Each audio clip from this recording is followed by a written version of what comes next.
अगर मैं आपको बता दूं कि आप हर रोज शिवलिंग के ऊपर पैर रखो तो आपको बहुत ज्यादा गुस्सा आएगा। आपको क्या किसी को भी आ सकता है, मेरे को साटा मारने का भी मन करेगा। 25 मई 1679 खाने जहां बहादुर ने जोधपुर में एक मंदिर को तोड़ा था। उस मंदिर के अंदर जो मूर्ति थी वह सब सोना चांदी कॉपर से बनी हुई थी, उसमें ज्वेलरी भी थी। उसने उस मूर्तियों को चुराया, वह दिल्ली लेके आया औरंगजेब के पास। औरंगजेब ने फरमान किया कि इस मूर्तियों को देश की सबसे बड़ी दरगाह जामा दरगाह की सीढ़ियों में दफना दिया जाए। वह मूर्तियां शिवजी, विष्णु जी और मां दुर्गा की थी। जामा मस्जिद की सीढ़ियों में दफना दिया, जो आज भी वहीं पर है। और जहां तक औरंगजेब का फरमा था कि जोधपुर के राजभवन में ऐसा का ऐसा पड़ा हुआ है।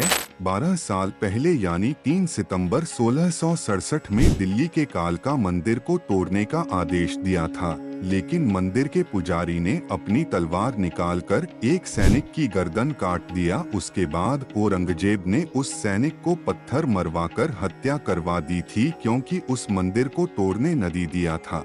लेकिन पुजारी के मरने के बाद भी मंदिर टूटा नहीं, जिसका बदला लेने के लिए 12 साल बाद शिवलिंग और उन मूर्तियों को सीढ़ियों में दफनाया, क्योंकि उसका कहना यह था कि औरंगजेब एक बार समाप्त भी हो जाए, लेकिन यह जो चोट है यह हिंदुओं के ऊपर हमेशा पड़ती रहे। शिवलिंग पर दूध चढ़ाने के फायदा है। शिवलिंग पर थोड़ा सा भी दूध समर्पित किया जाता है या चढ़ाया जाता है तो उस दूध का फल खाली नहीं जाता है।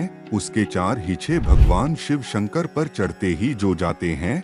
जो दूध आपने शिवलिंग पर चढ़ाया वह दूध शिव जी पर चढ़ाते ही। वास्तु के देवता कौन है? देवों के देव महादेव। सरसों का तेल शिवलिंग पर चढ़ाने से क्या फायदा होता है? ग्रह बाधा हेतु भगवान भोलेनाथ का सरसों के तेल से अभिषेक किया जाता है। इस दौरान भगवान शिव शंकर के प्रलय के स्वरूप का मानसिक ध्यान किया जाता है और शिवलिंग पर तेल की पतली धार बनाते हुए रुद्राभिषेक करे। भगवान भोलेनाथ आपकी मनोकामना पूरी करेंगे। बालाजी मंदिर में क्यों है बाल काटने की प्रथा? दोस्तों, तिरुपति बालाजी मंदिर में एक बाल कटवाने वाली प्रथा है। महिला हो या पुरुष सभी अपनी इच्छा से बाल करवाते हैं।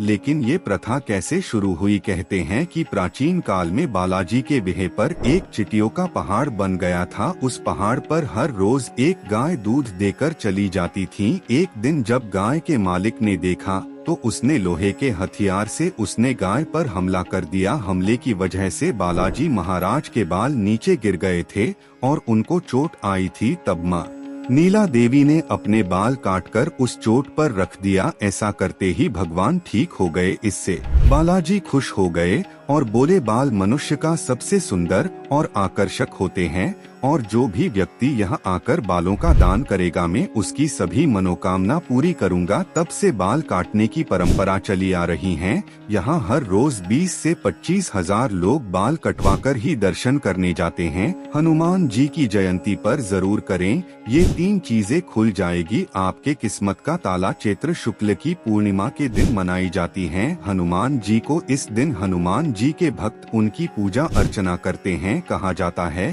कि इस दिन कुछ उपाय किए जाए तो व्यक्ति का दुख पीड़ा दूर हो जाती है। कमेंट बॉक्स में जय बजरंग बली लिखे धन्यवाद।